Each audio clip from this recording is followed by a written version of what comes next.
Ano nga ba ang tinatawag na bail o piyansa? Saan nga ba napupunta ang pera na ginagamit sa pagpapiyansa? Yun po ang pag-aaralan natin sa video na ito.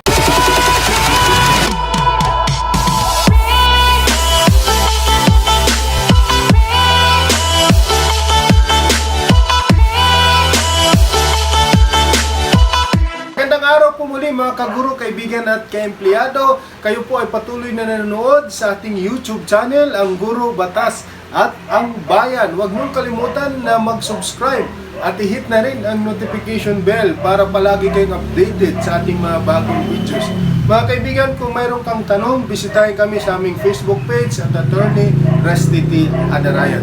Simulan natin ang ating talakayan mga kaibigan. Ano nga ba ang tinatawag na bail o piyansa? Well, bail is a security given by the accused or his bondsman to guarantee the appearance of the said accused before any court as required under certain specified condition. So this is a guarantee, a security that the accused will show up before any court. Magpapakita siya sa hearing. Kapag ang accused ay naka-bail o nakapiyansa, bibigyan siya ng temporary liberty o kalayaan. Hindi ibig sabihin na ang akusado ay nakapiyansa tapos na ang kanyang kaso dahil laya na siya. Hindi po ganon. Habang siya ay nakapiyansa, nasa temporary liberty, patuloy na lilitisin, didinggin ang kanyang kaso. Ngayon, kung napatunayan na talagang siya ay may sala, dadakpin siya, pupulutin at ikukulong. Mayroon tayong bail because of the presumption of innocence. Dahil ang mga akusado, kung hindi pa napapatunayan na talagang sila ay may sala, itinuturi silang inosente hanggang mapatunayan sa korte na sila ay nagkasala o ita-proof beyond reasonable doubt. Mayroon tayong iba't ibang uri ng bail. Ang una is corporate surety. Pangalawa is property bond. Pangatlo is cash deposit.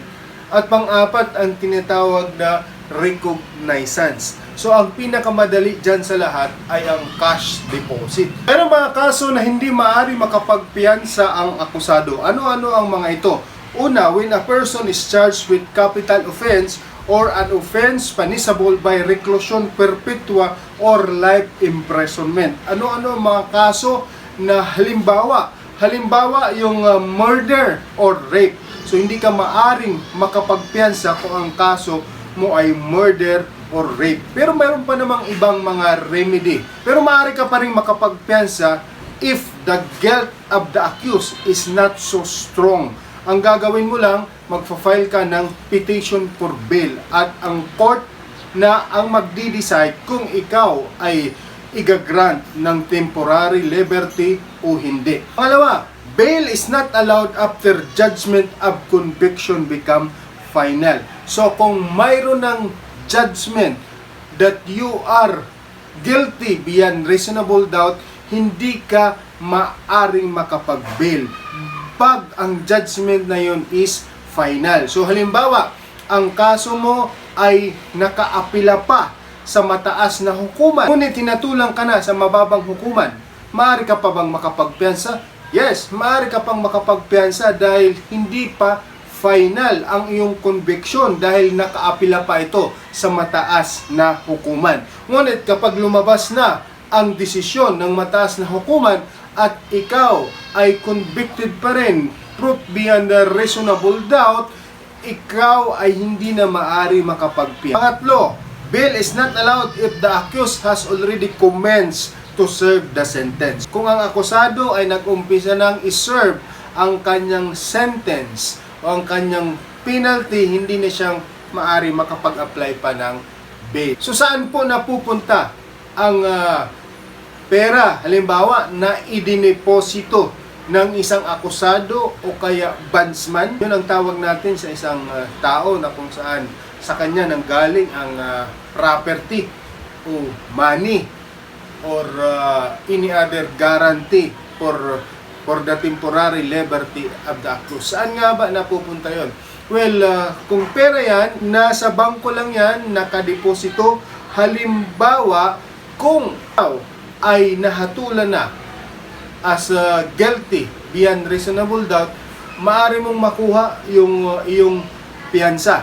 O kaya ikaw naman ay acquitted tapos ng kaso, maaari mo nang makuha o ma-withdraw ang iyong piyansa. Ngayon, ano naman ang mangyayari kung ikaw ay naka-bail at hindi ka umattend sa hearing na kung saan ikaw ay pinatawag ng court?